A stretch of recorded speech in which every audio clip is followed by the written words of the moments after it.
Many hospital buildings are just spaces in which things happen to people. They're impersonal, they're clinical, they are designed for large numbers of people. Over the years in Macmillan, we've tried to make places for people that don't just provide a backdrop to their treatment and care, but actually help people affected by cancer and their families to come to terms with their illness, to feel positive about it, to calm them, to reassure them, to put away fear.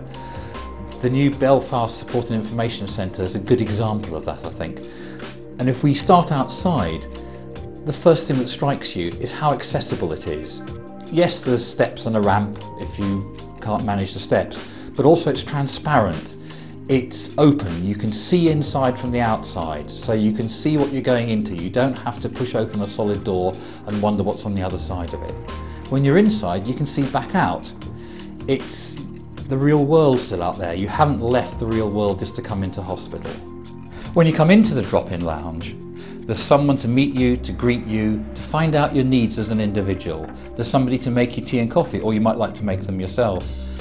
There's comfortable seating for you, just to sit, to read, to talk to somebody else. There's information displayed discreetly so that it doesn't overwhelm you.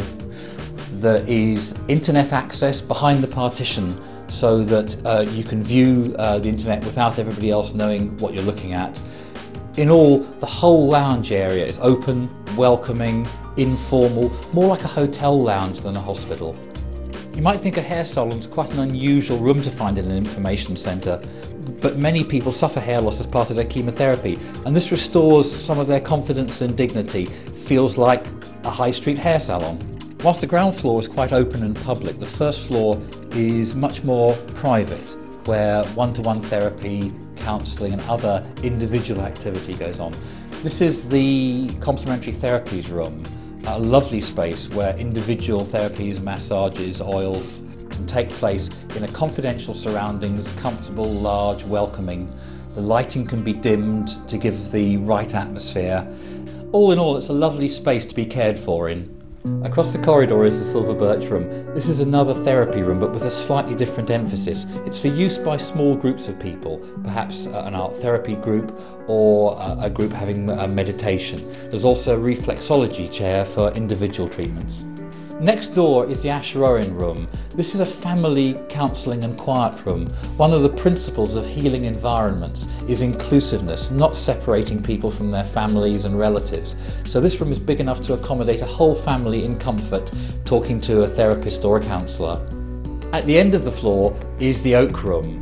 This is a wonderful space, a large group room with windows at both ends, sunny and airy, big enough to take 25 or 30 people. There's a whole host of uses that go on in here. Yoga classes, Tai Chi, training of volunteers, larger art groups. Anywhere that needs private space for a large group of people in comfort. Staircases are usually horrible places tucked away in the inner bowels of buildings. Here, because we have a 3-storey building, we've made it into an event. It's a glassy, timbery, open, airy space that you can look out from, and it makes the otherwise humdrum activity of going between floors an event. Here on the very top floor of the building, we've been able to create a quiet working zone for staff, away from the hustle and bustle of the main centre, where staff can talk to each other in confidence and get on with administrative work, and meet as a group. It's easy to forget that staff have needs as well as the users of the centre, and by creating a decent working environment for them, we support them in their work. They are happier and more contented, and that comes across in their interactions with the people coming into the centre.